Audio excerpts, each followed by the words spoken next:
Bonjour ou bonsoir, selon l'heure à laquelle vous nous regardez. Je suis chroniqueur audio et animateur de podcast à l'ODJ Media, et j'ai le plaisir de vous lire fidèlement une chronique signée Mamouna Sharki.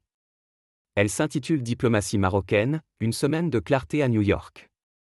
Ensemble, découvrons comment le Maroc a affirmé ses positions et consolidé son empreinte diplomatique à l'ONU.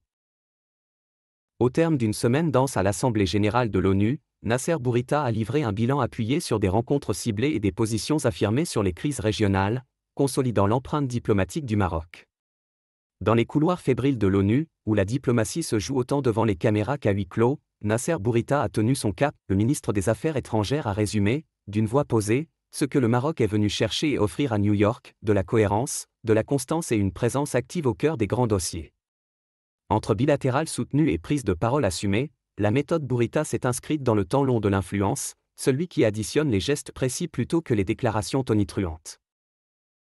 Au premier rang, la question du Sahara marocain, clé de voûte de la politique extérieure du royaume. Rabat a réaffirmé son attachement à une solution politique réaliste, pragmatique et durable, sous l'égide exclusive des Nations Unies. Les soutiens au plan d'autonomie, dans ce format, continuent de se consolider, a précisé le chef de la diplomatie, rappelant que la stabilité régionale passe par des réponses fondées sur le droit et l'effectivité. Dans un contexte où les équilibres se tendent, la clarté de la position marocaine a été martelée. Le Sahel a été l'autre fil rouge des rencontres. Pour Rabat, la sécurité ne se décrète pas, elle s'édifie avec l'économie, l'éducation et la coopération policière et judiciaire. La lutte contre le terrorisme, l'assèchement des financements et la promotion d'initiatives de développement ancrées dans les territoires ont été au cœur des échanges, avec l'idée d'un partenariat co-construit plutôt que plaqué. Loin des effets d'annonce, le Maroc s'est présenté comme un facilitateur crédible et un voisin concerné.